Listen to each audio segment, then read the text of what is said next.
6장 22절에서 27절의 말씀으로 제사장의 임무라는 제목으로 함께 말씀 나누도록 하겠습니다. 제사장 중에서도 특별히 대제사장으로 임명을 받았어요. 그의 임무가 있습니다. 여러 가지 또 성막에서의 임무가 있고 또 일상 백성들 사이에서의 임무가 있어요. 지난주에도 말씀을 드렸지만 레위인은 12지파 가운데서 하나님이 구별하셨습니다. 12지파 가운데서 너희를 구별했는데 그 이유가 무엇이냐면 출애굽기 32장에 모세가 시내산 그 위에 올라가서 십계명을 받고 있는 그때에 그 땅 아래에 있었던 산 아래에 있었던 이스라엘 백성들이 범죄했죠. 모세가 내려오지 않아 우리를 이끌어낸 지도자가 없어졌다 해서 금을 모아놓고 그걸로 금송아지를 만들어서 우리를 이끌어낸 신이다 라고 했었죠. 이것이 하나님 앞에 엄청나게 큰 죄가 되었습니다. 우리가 잘 알고 있듯이 십계명의 첫 번째 계명, 두 번째 계명이 나 외에 다른 신을 만들지 말라. 그 어떤 형상도 하늘이든 땅이든 바다든 바닷물 속에 있는 어떠한 것이든 형상을 만들지 말라라고 했는데 그것을 바로 어겨버렸죠. 그래서 모세가 하나님의 명령을 듣고 내려와서 너희가 어찌 이렇게 하였느냐라고 했을 때 하나님은 그 모두를 전멸시키고 모세만을 남기려고 하셨는데 모세가 또 중보를 했습니다. 하나님 그리하시면 사람들이 우리를 조롱합니다. 우리를 여기까지 이끌어내셨는데 이끌어낸 사람들을 광야에서 다 죽이셨다고 한다면 이게 소문이 나면 하나님을 두려워하고 하나님을 믿어야 될 이 세상의 많은 사람들이 하나님 우리를 조롱합니다. 그렇게 하시면 안 됩니다. 하나님이 용서의 기회를 주셨는데 결국에는 그냥 아무 일도 없던 것처럼 지나가는 것이 아니라 반드시 그 죄에 대한 결과, 형벌이 필요했어요. 그래서 모세가 얘기합니다. 하나님의 편에 선 자들은 내 옆으로 와라. 하나님의 편에 서는 자들은 여호와의 편에 설 자들은 내 옆으로 와라 했는데 그때 레위 지파가 앞으로 나와서 모세 주변에 와서 칼을 차고 이쪽 문에서부터 저쪽 문까지 너의 친구와 이웃과 형제를 치라 해서 그때 수천 명의 사람들이 그 자리에서 죽었죠.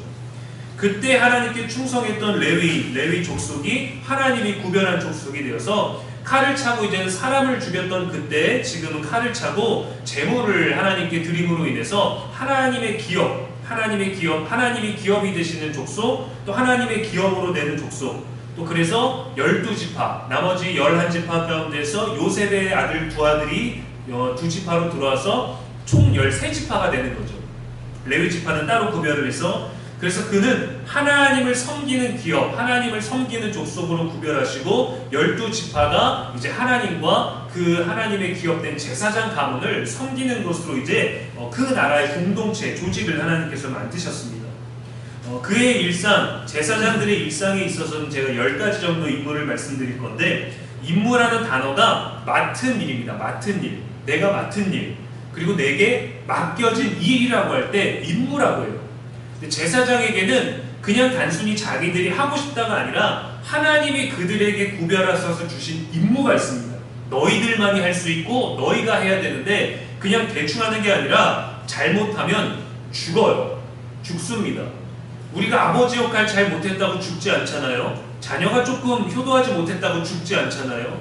회사에서 조금 일 서투르다고 우리가 맡은 가정이든 사회에서 어떤 조직에서 좀 잘 못한다고 죽지 않아요. 근데 하나님이 맡겨주신 일에 대해서는 죽을 수 있었습니다. 성결하지 못하고 마음에 죄가 있고 하나님이 명령하신 것 외에 다른 방법으로 내 편이나 내 해석이나 내 판단으로 내 편한 대로 내 방식대로 일을 하고 하나님의 방식을 우선시하지 않으면 죽었습니다. 저와 여러분도 각자 삶에서 맡은 일, 맡겨진 일이 있어요. 가정에서 맡은 여러분들의 역할이 있고 삶의 자리에서 주어진 우리의 일터 안에서 또 함께 일하는 동료들 사이에서 여러분에게 똑같은 일, 똑같은 회사에 있지만 그래도 각자 다른 역할들을 가지고 있습니다. 태어날 때부터 정해진 것들은 아닙니다. 사람과 사람들이 살면서 정해놓은 것들 그 안에서 우리는 그걸 질서, 규칙이라고 말을 하죠. 근데 하나님은 이 구약시대에 대제사장과 제사장들에게만 주셨던 하나님의 임무가 있습니다. 일상생활을 초월하는 것들, 또 일상생활 안에 있는 것들도 있고 구별된 것들도 있지만 믿음 있는 우리들에게 여태까지 지금까지 유효하게 주신 거룩한 임무가 있어요. 대제사장의 임무 이제 10가지를 함께 살펴볼 텐데 여러분의 가정 안에서 여기에서 우리가 맡은 역할은 과연 무엇일까? 성경에서 또 우리 믿음 안에서 누가 이런 일들을 했었는가? 대제사장을 제외한 또 신약에서 다른 성경 인물들 아니면 우리들의 일상 가운데서 또는 여러분 자신 스스로에게서 우리는 무슨 일, 무슨 역할이 이것과 겹치는가 한번 고민해 보십시오. 하나님이 주신 임무가 있었는데 재산 정도나 뭐 능력이나 암기력, 지적 능력, 신체 능력, 성공 여부가 아니라 하나님이 임명하신 자에게 주신 임무가 있었어요. 하나님이 임명하신 주님 제가 하겠습니다 라는 것으로 나오는 것 말고 하나님이 주신 것. 이사야 때야 되어서나 누군가가 나서서 주님 제가 주의 일을 하겠습니다. 다윗 때야 되어서나 다윗이 내가 하나님의 이름을 모욕하는구나 내가 나가겠다 왜 아무도 나가지 않느냐 여호와 이름을 망령되 일컫는 저 엉망인 것을 내가 무찌르러 나가겠다고 겁도 없이 나갔죠. 근데 이런 사명들을 가지고 있기 전에는 하나님이 먼저 지정해 주신 일, 하나님이 지명하신 사람들만이 주의 일들을 할 수 있었습니다. 얼마나 특별하고 또 부담이 됐는지 어기면 죽음을 맞이한다는 거죠. 우리는 간접적으로 말씀을 통해서 까다로운 규율들과 알아야 될 많은 것들이 있기는 한데 이스라엘 백성은 출애굽 이후에 광야와 약속의 땅에서의 거룩과 관련된 훈련을 여러분 정말 엄청 빡세게 훈련을 받았습니다. 정말 빡세게 훈련을 받았어요. 근데 여러분 나라를 지키는 군인들이 편해야 되는 그들의 편해야 되는 것들이 많지만 훈련은 힘들고 하지만 막 어떤 전혀 상관없는 옛날 우리 군대를 생각하면 전혀 상관없는 일상 시간, 쉬는 시간, 자야 되는 시간조차 구타가 만연했지 않습니까?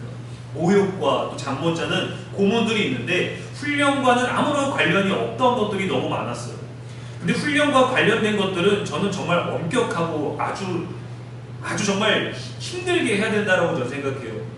얼마 전에 기사를 봤는데 훈련소에서 그리고 유격 훈련을 가면 이제 진흙탕 같은 데서 이제 굴르고 돌아다니고 물에 빠지기도 합니다. 흙탕물이고 또 오래돼서 딱 보면 썩은 물 같기도 하고.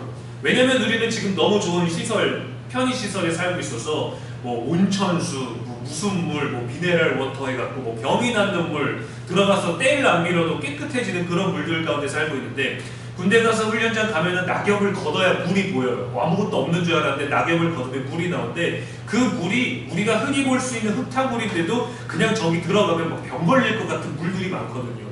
근데 저희 때는 그냥 당연하다 생각하고 뭐 아버님들 세대 또 다들 당연하다 생각하고 했었는데 지금은 이제 부모들이 그런 거에 대해서 항변하고 훈련받는 사람들도 나는 이거 받을 수 없다 내 인권을 무시하는 행위다 그래갖고 어떻게 훈련을 받냐면 거기다가 키즈 카페 가면은 아이들 그 풍선 요만한 풍선으로 막 수천 개 나가지고 거기서 뛰노는 거 있죠. 유격 훈련장 그 물 있는 데다가 그 풍선을 놓대요. 그리고 거기를 건너가는 거예요.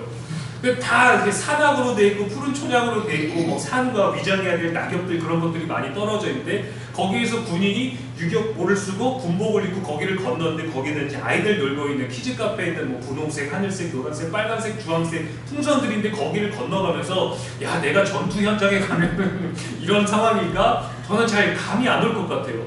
네. 정말 조교 한마디가 정말 너무 엄해갖고 내가 이거 지키지 않으면 정신 똑바로 차려야 되겠다. 지키지 않으면 내가 죽는 거구나. 그리고 나 때문에 다른 사람들이 피해볼 수 있겠구나. 너무 힘들면요 정신줄을 놓게 되거든요. 근데 정신줄을 꽉 붙잡으면 내 몸의 한계를 극복하게 됩니다. 그래서 유격훈련이 끝나면 뭐 20km, 40km, 뭐 해병대는 뭐 900km, 뭐 지옥행군 같은 걸 하는데 그건요 여러분 신체적인 조건을 뛰어넘는 거예요. 근데 그리고 나서 훈련 끝나고 나면 그냥 씻고 정리하고 자는데 그때 여러분 인간이 느낄 수 있는 그 어떤 성취감, 그 목적지에 도달하게 되는 어떤 그 감동적인 감격들이 있습니다.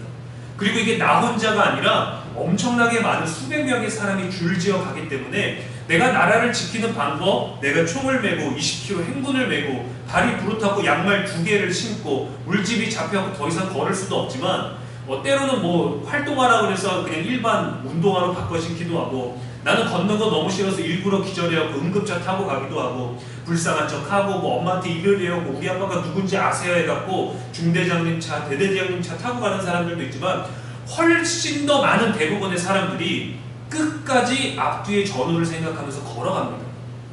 그 훈련을 마치고 나면요 유대관계가 엄청나게 생겨요. 근데 그때 포기하는 사람, 그때 떠나는 사람, 그때 그냥 대충 하는 사람 양쪽의 사람을 배려하지 않는 사람들은 그 결과를 맞이하게 되어 있습니다. 가장 피곤한 게 뭐냐면 내가 잘해도 소용없는 게 뭐냐면 늘 뭘 하기 전에 팔 벌려 뛰기를 한 20개, 30개, 50개 시켜요. 그러니까 마지막 구호는 붙이지 않습니다 하는데 꼭 3명, 2명 되는 사람들이 마지막 구호를 붙여서 그거를 계속 반복합니다. 49 하고 마지막에 팔만 벌리다가 멈춰야 되는데 오! 하는 사람들이 있어요. 근데 그럴 때는 우리들이 얼마나 더 집중해야 되는지, 내가 지금 여기 와서 훈련받는 목적이 무엇인가, 내가 지금 나라 지키러 왔는데 내가 물풍선 던지고 놀 것인가, 정말 혹독한 전쟁 상황에서 내가 이 모든 것들을 극복할 수 있을 것인가. 우리가 불이 나서 119에 전화해서 불 좀 꺼주세요 라고 했는데 불났네, 이거 어떡하지? 어떻게 해요? 왜 지금까지 뭐하고 계셨어요? 라고 우리가 소방대원이 그렇게 오면 우리 너무 당황스러운 거죠. 그들은 다른 목숨을 구하기 위해 자기 목숨을 포기하겠다고 결단한 사람들입니다. 대충 해서는 안 돼요. 훈련받을 때, 호수를 잡을 때, 불을 뿌릴 때, 불 속으로 들어갈 때, 구호 장비들을 입을 때, 문을 부셔야 될 때, 그때 한치의 망설임 없이 사람을 구하기 위해서 자기가 그 나중에 그 후에 어떤 처벌을 받게 될지 상관없이 이 순간을 위해서 삽니다. 소방관들의 기도가 있잖아요. 하나님, 내가 지금 누군가를 구하러 가기 위해서 내가 기도하고 나의 목숨을 건져오지 못할지라도 내 가족의 생명을 지켜주시고, 내가 저 불 속에 들어갈 때 나를 두렵지 않게 지켜주시고 하는 기도들이 있는데, 나를 위한 기도지만 사실 내가 살리고자 하는 사람들, 내가 죽고 나면 남아있는 유가족들을 위한 그러한 기도입니다. 정말 우리가 무언가 하나를 위해서 맡은 임무를 감당하기 위해서 엄청난 훈련을 해야만 합니다. 근데 하나님은 광야에서 그 훈련을 시켜주셨어요.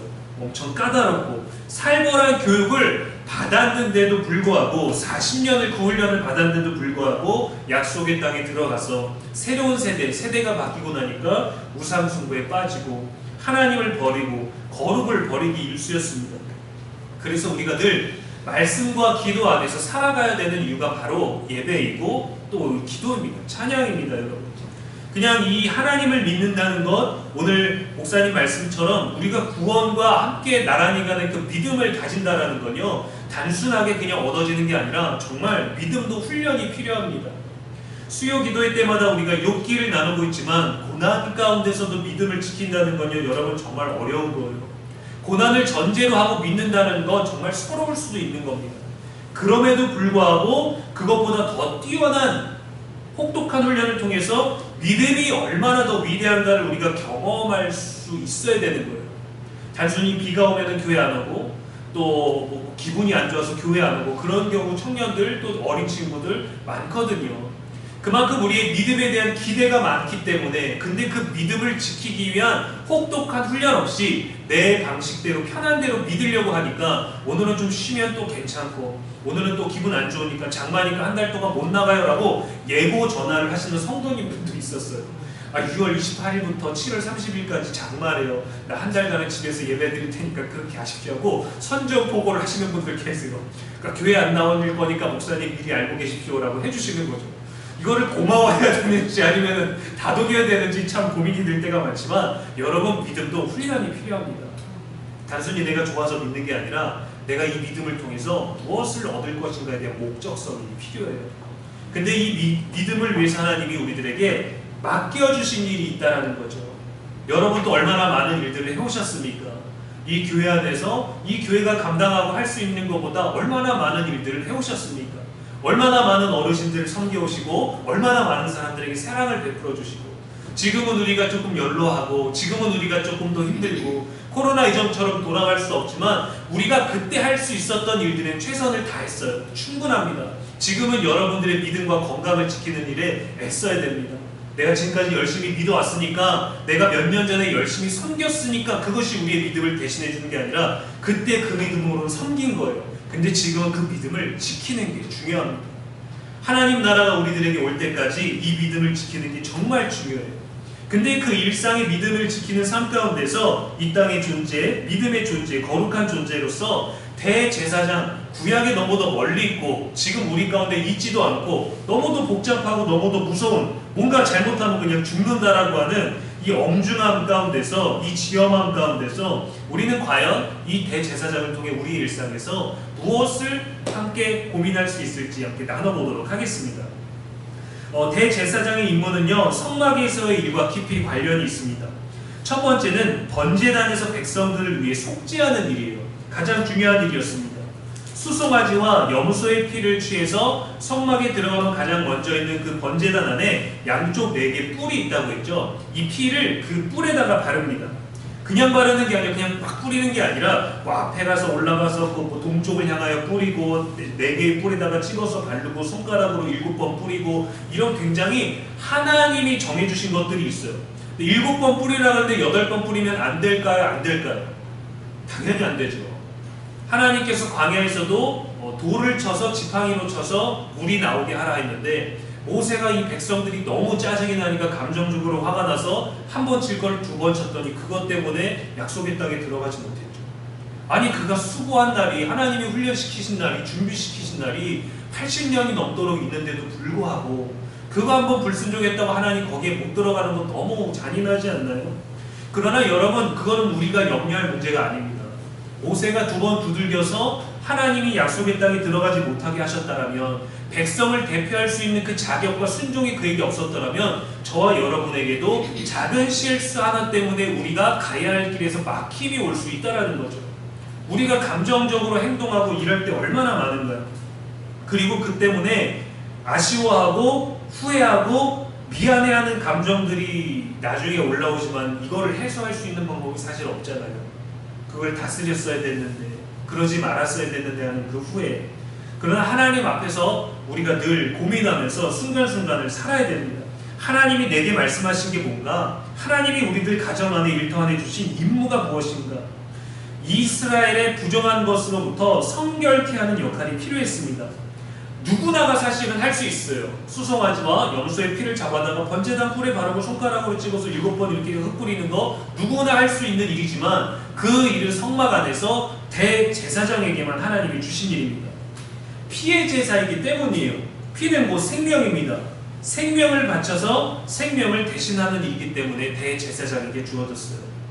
여러분, 우리가 목숨을 걸고 가정을 책임지고 자녀들을 먹이고 생계를 유지하는 것은 아닙니다만, 목숨을 거는 것과 같은 마음으로 살아가시죠.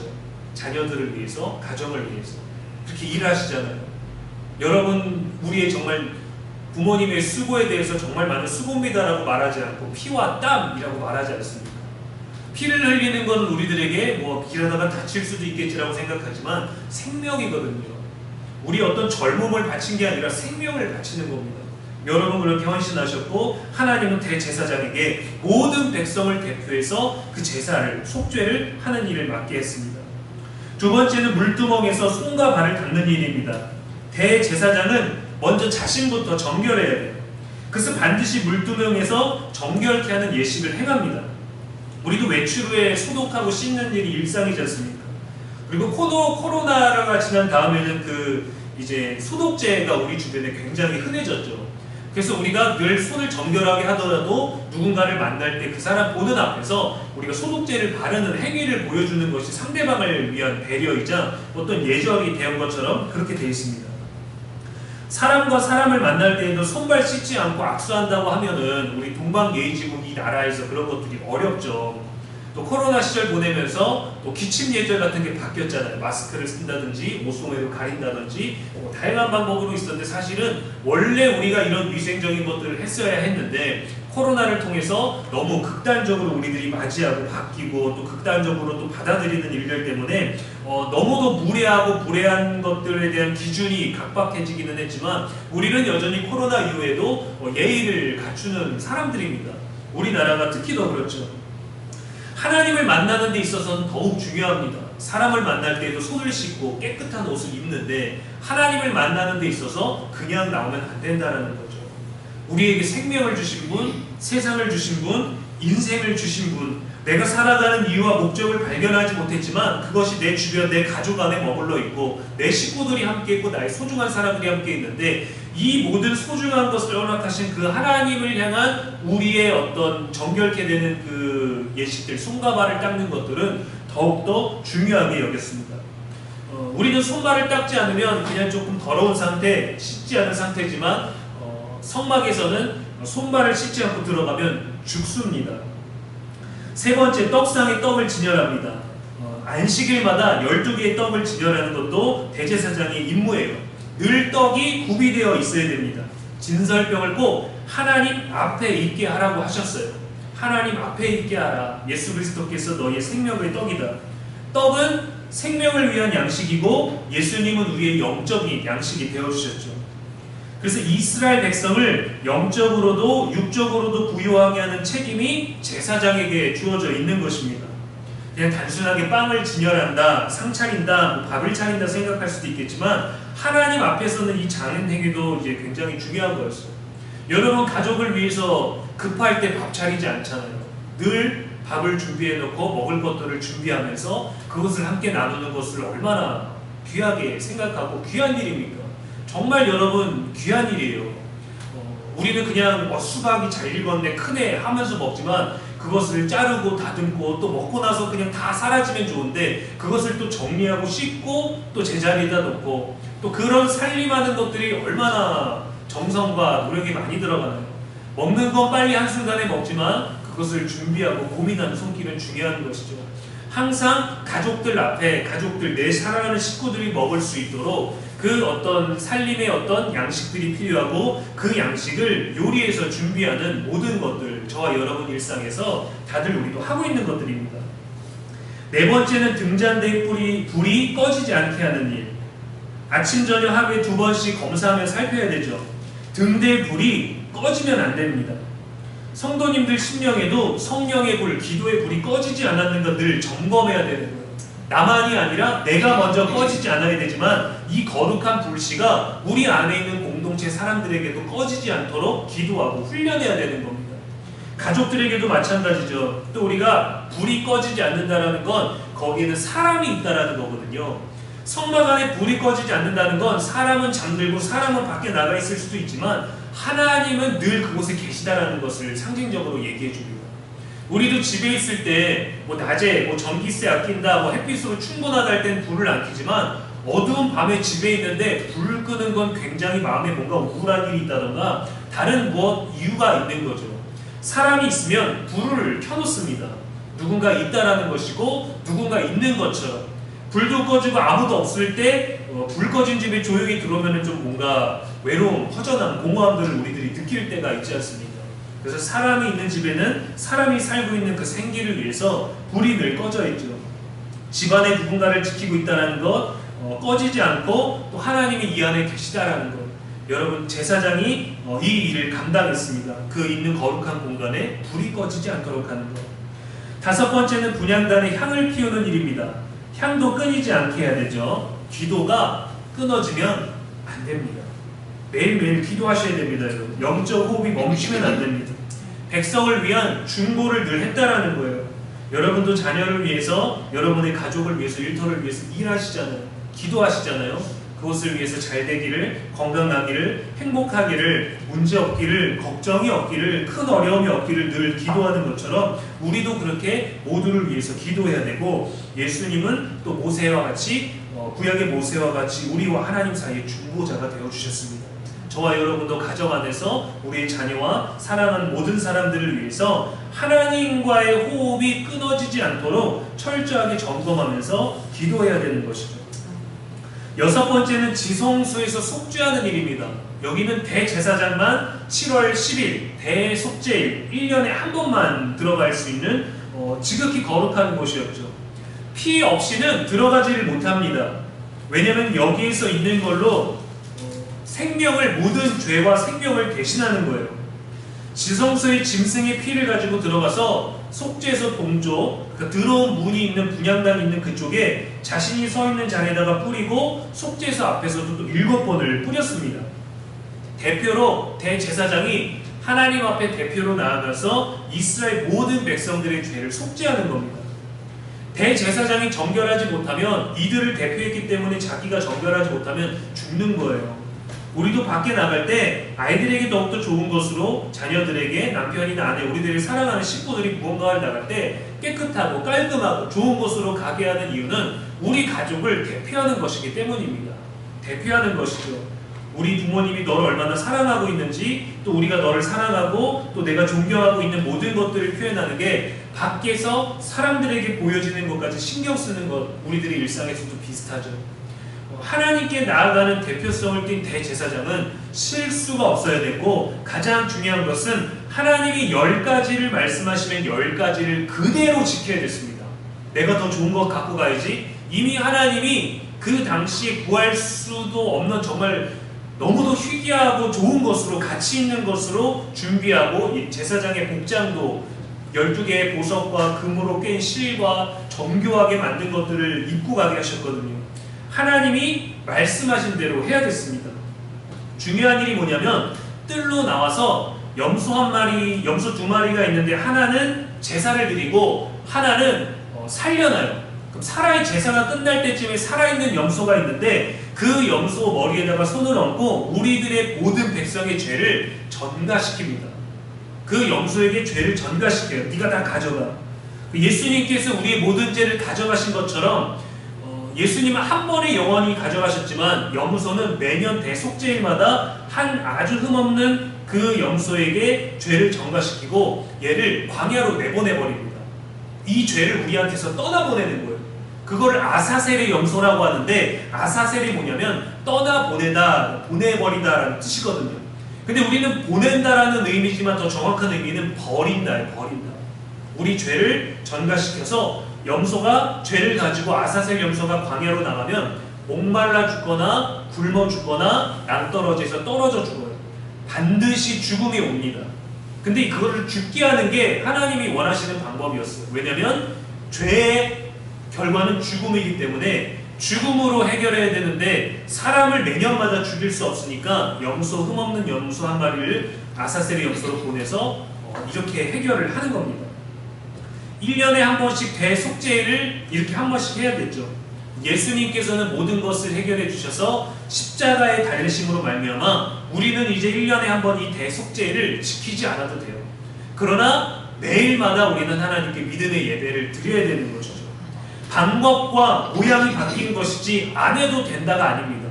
그때 했던 구약의 성막의 방식이 지금은 예수님으로서 영원히 유효한 방법으로 바뀐 것뿐이지, 그래서 우리는 그분의 이름을 믿고 찬양하고 그분을 섬기고 살아가는 그런 믿음이 우리들에게 필요해진 것입니다.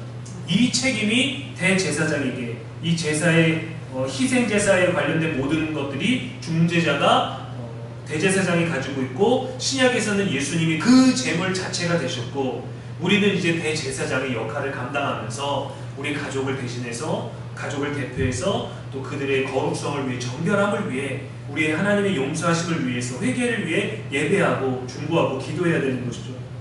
7번째는 판결하는 일입니다. 백성 중에 일어나는 모든 판결된 의무와 권한을 가지고 있어서 모든 송사와 투쟁을 제사장이 했습니다. 종교가 거의 법 위에 존재했던 때였죠. 하나님의 뜻이 무엇인지 물으면서 판결해야 됐습니다. 8번째는 축복하는 일인데, 바로 오늘 신명기 6장에서 읽었던 우리가 23, 24, 25절의 말씀이, 24절에서 26절의 말씀이 그거예요. 여호와는 내게 복을 주시고 너를 지키시기를 원하며, 여호와는 그의 얼굴을 내게 비추사 은혜 주시기를 원하며, 여호와는 그 얼굴을 내게로 향하여 비추사 평강 주시기를 원하노라 할지니라. 이렇게 축복을 말하라는 겁니다. 말하라고 하나님이 주신 거예요. 대제사장이 이렇게 축복을 하면 하나님께서 대제사장이 내려준 그 축복을 유효하게 해준다는 겁니다. 지금은 우리가 서로에게 서로를 축복하는 일들을 일상처럼 할 수 있죠. 근데 그 일들을 믿음 안에서 거룩하게 대제사장의 사명, 믿음의 가정 안에서 우리들에게 주어진 임무를 가지고 우리가 우리의 사랑 안에서, 가정 안에서, 우리 일터 안에서 그를 축복하면 하나님이 우리의 축복을 유효하게 만들어 주신다는 겁니다. 하나님이. 그러니까 여러분 마음껏 축복하십시오. 마음껏 축복해 주십시오. 우리를 미워하는 자도, 우리를 사랑하지 않는 자도, 우리에게 무례했던 자들도 마음껏 축복하십시오. 그 축복은 하나님이 주시는 겁니다. 우리는 말로서만 하는 거고 우리의 마음으로 하지만 하나님은 그 모든 것들을 유효하게 해주시는 분이십니다. 9번째는 성막 일을 총지휘하는 일이었어요. 전체적인 성막을 섬기는 일은 레위인이 30세부터 50세까지 맡았는데, 그때 남자들만 8,500명이라고 지난주에 얘기 나눴었죠. 엄청난 규모입니다. 근데 이 레위인 족속들을 데리고 30세에서 50세까지 남자를 데리고 대제사장은 이 모든 것들을 총지휘했습니다. 우리의 가정, 또 우리의 모든 또 가정 안에서 자신들의 사역을 맡고 있는 모든 사람들, 자신의 역할에 충실해야 되는 것도 하나님이 거하시는 그 성전을 가꾸는 일, 관리하는 일과 똑같은 거거든요. 중요합니다, 여러분. 10번째, 율법을 가르치는 일입니다. 하나님 주신 말씀을 가르치고 선포하고 낭독해서 늘 하나님이 주신 법을 묵상하도록 하는 일이었어요. 성경을 해석하는 일은 정말 어렵습니다. 그래서 예배 안에서 설교를 통해 선포되어지지만 중요한 것은 말씀을 늘 묵상하는 거예요. 읽는 것, 그리고 성경 구절을 알려주는 것, 들려주는 것, 그게 정말 귀합니다. 저도 지금은 많이 게으르지만 첫째 때에는 첫째가 한글을 막 터득하고 읽기 시작했을 때 아이를 늘 저녁 9시가 되면 제 무릎에다가 다리에다가 앉혀놓고 아이가 잠언을 읽게 했어요. 이 아이가 읽으면서 아무 뜻도 모르지만 하나님이 알려주신 방법으로 말씀 읽고 나면은 아이의 머리에다가 놓고 민수기에 있는 말씀을 이제 이름을 넣어서 축복했습니다. 여호와는 강호에게 복을 주시기 원하고 여호와는 강호를 지키시기를 원하며. 이 아이는 모르지만 이 아이에게 축복하고 하나님이 저의 아버지가 주는 이 아들에게 주는 축복을 유효하게 해주시기를 원했던 거예요. 그래서 그 잠언의 말씀을 아이가 잘 모르지만 읽게 했습니다. 얼마나 어렵겠어요. 그 뭐뭐 하였습니다 라고 읽는 책 갖다가 뭐뭐 하였더라, 뭐뭐 하였느니 하니까 아이가 이렇게 말투가 왜 이래요? 라고 잘 몰라요. 사극을 설명해줘도 조선시대 언어는 이랬단다. 우리는 조선시대는 아닌데 왜 성경은 조선시대 언어를 사용하고 있죠? 아, 그건 말이지. 설명하기 참 어렵지만 하나님 깨닫게 해주시기로 하면 그냥 눈 감고 듣는 거죠. 율법을 가르치는 일도 중요합니다. 우리 삶으로 우리가 믿고 있는 믿음의 행위를 흔적을 보여주는 것도 중요하지만 여러분들의 자녀에게 끊임없이 그래도 말씀하셔야 돼요. 기다리고 기다릴 수도 있지만 그래도 예배드려라, 기도해라, 나도 널 위해 기도한다. 여러분이 하고 있는 걸 꼭 말씀하셔야 됩니다. 내가 교회 안 나가는데 너 교회 좀 나가라. 내가 말씀 읽지 않는데 너 말씀 좀 한 2장 이상 읽어라. 내가 기도하지 않는데 1시간씩 기도해라. 말 유효하지 않거든요. 효과가 없거든요.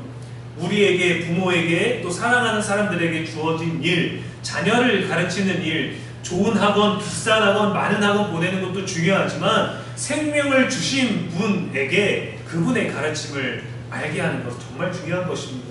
네, 자녀들에게 계속 권면하십시오. 내가 널 위해 기도하고 있다.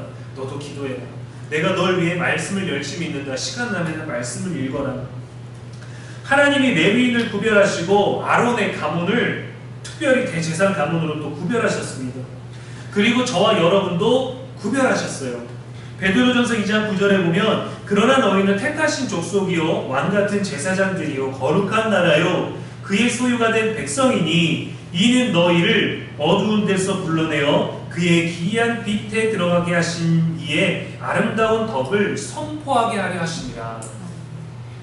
그러니까 우리를 거룩하게 구별하셔서 어두운 가운데 우리를 불러내 주시고 기이한 빛을 우리들에게 보여주시고 예수 그리스도의 아름다운 덕을 우리를 통해 드러나게 하셨다라는 거예요. 하나님 스스로 이미 드러내셨고 하나님 스스로 이미 인류가 알 수 있는 모든 정보들은 제공해 주셨지만 그 모든 진리가 담겨있는 아주 아름다운 거룩한 비밀들은 우리를 통해서 또 어둠에 있는 자들을 끌어내고 그들에게 기이한 빛을 비추고 우리가 섬기는 것을 통해서 아름다운 덕을 선포하게 하려 하셨다는 것이죠. 저와 여러분은 구별되어졌습니다. 대제사장에게 임무가 백성을 대표하는 거지만 여러분들은 여러분의 가정을 대표하시는 분들이고 여러분의 또 집안을 대표하시는 분들이고 여러분의 일터를 대표하시는 믿음 가지신 거룩한 분들이세요. 성경은 정확히 얘기하죠. 구약에 있었던 우리의 혈통과 전혀 다르지만 택하신 족속이요 왕같은 제사장들이요 거룩한 나라 그의 소유가 된 백성이라고 우리에게 지명하여 불러주셨습니다.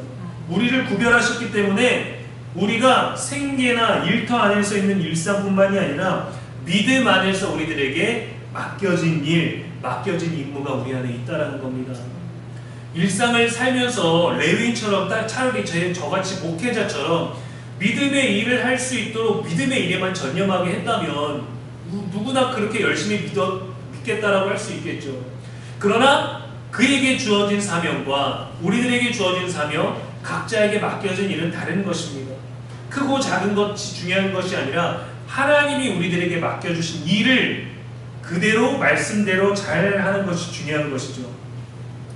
예수 그리스도를 통해서 그분의 은혜를 입고 생명을 얻고 구원을 얻은 모든 믿음의 성도들에게 대제사장과 같다고 말합니다. 가장 큰 일은 대표해서 속죄하는 일, 그리고 축복하는 일이에요. 여러분. 축복하는 일. 여러분 가정 안에서 마음껏 축복하십시오. 하나님이 그 축복을 날마다 유효하게 해줄 수 있도록. 여러분이 나의 기도로 누군가를 위해서 기도하는 것도 좋지만 누군가를 위해서 축복하십시오. 여러분. 생명을 구원해 주신 분에게 생명을 바치는 일은 마땅한 것입니다. 하나님의 거룩한 백성으로서 예수 그리스도의 귀한 열매로서 믿음의 사명을 가지고 사시는 여러분 모두가 하나님께서 특별히 세우신 제사장들이십니다. 여러분들이 어디에 계시든 여러분에게 주어진 거룩한 믿음의 임무를 잘 감당하시고 여러분 각자가 스스로가 얼마나 존귀한지 얼마나 아름답고 귀하신지 그것을 꼭 잃지 마시고 모든 사람도 그 생각을 들 수 있도록 여러분 사랑해 주십시오.